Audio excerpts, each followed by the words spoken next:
નમસ્કાર, જય હિન્દ, જય ભારત. હું યુવરાજસિંહ જાડેજા. ગુજરાત ભાજપ દ્વારા ગુજરાત મોડલનું એક નવું નજરાણું લોન્ચ કરવામાં આવ્યું છે. જી હા, પેપર ફોડો અને પદ મેળવો આ યોજના એ ભારતીય જનતા પાર્ટી દ્વારા એ લોન્ચ કરવામાં આવી છે. જેમાં જોવા જઈએ તો વર્તમાનમાં જે 2023ની અંદર જે જુનિયર ક્લાર્કનું જે પેપર ફૂટ્યું હતું, જેના જે આરોપી હતા 2023માં એટીએસ દ્વારા જેની ધરપકડ કરવામાં આવી હતી, એવા આકાશ જસુભાઈ પટેલ એને અરવલ્લી બાયડના ક્યાંક ને ક્યાંક જે યુવા મોરચાનું જે પદ છે એની અંદર એને અધ્યક્ષ બનાવવામાં આવ્યા છે. એટલે ભારતીય જનતા પાર્ટી જે છે એ ભારતીય જનતા પાર્ટીનો મેસેજ બહુ ક્લિયર છે કે જે યુવાનોના ભવિષ્ય સાથે ચેડા કરશે એને ઊંચામાં ઊંચું પદ આપવામાં આવશે.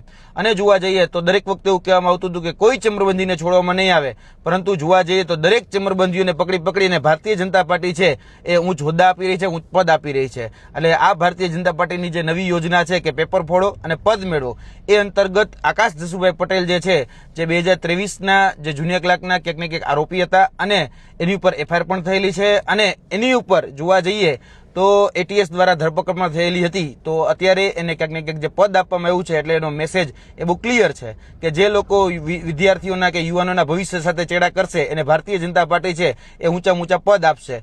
અત્યારે વર્તમાનમાં જોવા જઈએ તો ભારતીય જનતા પાર્ટીના અરવલ્લીના જે આગેવાન છે એના દ્વારા એવી સ્પષ્ટતા કરવામાં આવી છે કે આ જે વ્યક્તિ છે આકાશ જસુભાઈ પટેલ, એ તો પેપર લખવામાં હતા અને જે કેતન બારોટ કરીને જે વ્યક્તિ હતા એ પેપર લાવ્યા હતા અને આ વ્યક્તિ તો ખાલી પેપર લખ્યું. આ તો બહુ નાની બાબત છે, આમાં આટલો બધો હવાલો ન કરવો જોઈએ, આવું એમનું કહેવાનું છે. તો એમને કહેવા માંગીએ છીએ કે લાખો વિદ્યાર્થીઓના ભવિષ્ય સાથે જે ચેડા કર્યા એને તમે ક્યાંક ને ક્યાંક આ પદ આપવાની આ ગુસ્તાખી કરી છે. તમારી કથની અને તમારી કરની એ બંનેમાં જમીન આસમાનનો ફરક છે. એટલે ભારતીય જનતા પાર્ટી જે બોલે છે અને જે કરે છે એનું વાસ્તવિક ચિત્ર અને ચારિત્ર એ આ મેસેજ ઉપરથી ક્લિયર થાય છે કે પેપર ફોડો અને પદ મેળવો આ જે યોજના છે એ ભારતીય જનતા પાર્ટીની વર્તમાનની જે કથની અને કરની એ ક્યાંક ને ક્યાંક દર્શાવી રહી છે. જય હિન્દ, જય ભારત.